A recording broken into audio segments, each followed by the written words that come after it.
Hi, I'm John Byrne with Poets and Quants. I'm Sandy Kreisberg, the HBS guru. And we're here with Handicapping Your MBA Odds. Today's candidate is a 26-year-old white male. He's a college hockey player.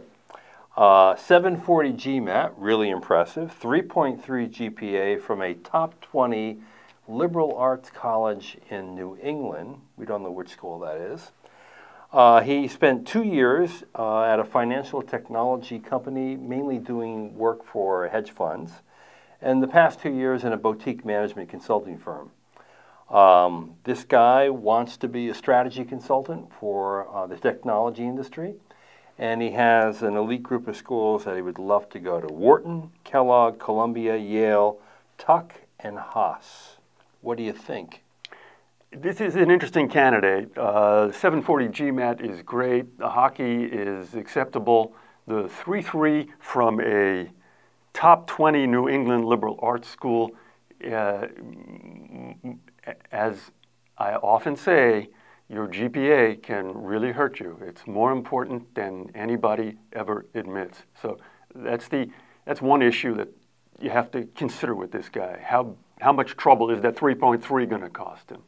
His work history is boutique-y and niche-y.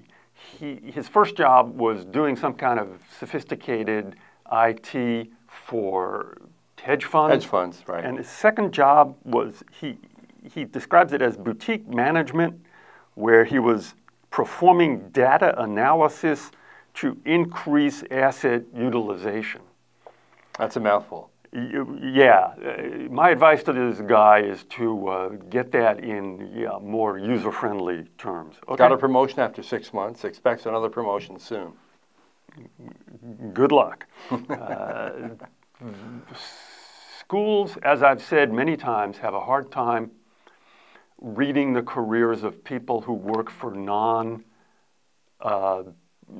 companies. These sound like niche companies, boutique companies. It's very important in your application to try and stress how selective they are, how important they are, and what they do.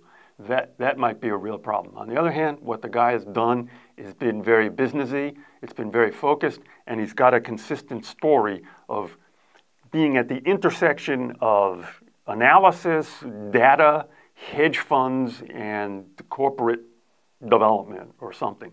So all those things are good.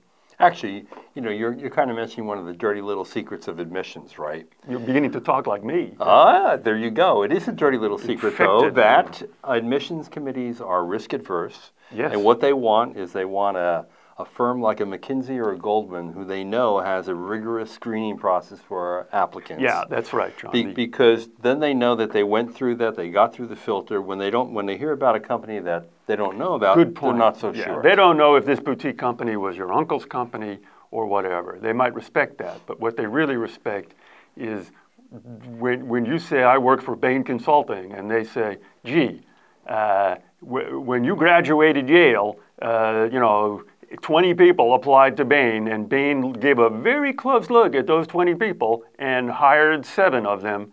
That's a judgment they trust, because the business schools in Bain and McKinsey and BCG, they kind of think along these same lines. And Sandy, I want to go back to the low GPA, because I think that's a problem that a lot of kids might have. A 3.3 in my day was a good grade. But in this age of grade inflation, maybe not so good, where we had the Harvard College Dean admitting that the median grade at the school was now an A. So how do you combat a low GPA? Do you basically fess up and say, hey, I had a good time? Or what do you do? I'm not going to say it, but it's blank, blank, and die. Of course, it helps to have a high GMAT, and he does have a high GMAT. Yeah, good point. Okay? Good point. Right. Good point. 740 GMAT is going to buy this guy a lot, particularly if his quant score is high. This is a guy schools will be willing to take a chance on. And he doesn't identify Harvard and Stanford. I think he knows that he's not going to get in there. They're not going to take a chance on him. Wharton, with very perfect execution, might take a chance on this guy. Yeah. So let's get into the odds part. I'd say his odds at Wharton are 30%. It depends on what a lot of it depends on what they think of those companies he works for. And Columbia? Columbia is become very stats oriented. He's up their alley, so they'll give him a break for that. I'd say his chances at Columbia are 30 to 35, 30 to 40%. Okay, Kellogg, and I should add, he was a joint econ and philosophy major. Philosophy might really go well at Kellogg. Philosophy and hockey is a Kellogg duo, yeah. I think Kellogg has been known to take a chance on people. I'll be honest, this is not the kind of guy they like taking a chance on. Given the choice between someone who said, I've got a low GPA because I was passionate about sculpting, or someone who said I got a low GPA because I was captain of the hockey team, they would go with the sculptor. So I think his chances at Kellogg are 30 to 40%. Okay, Tuck. That hockey thing is going to play in real big here. Tuck might go for this guy. They're selective, they're small. I think his chances at Tuck, if he goes up there and they like him, are 40 to 50%. And they play hockey at in Hanover, New Hampshire, and they like a guy who actually received a leadership award playing hockey. So how about Berkeley?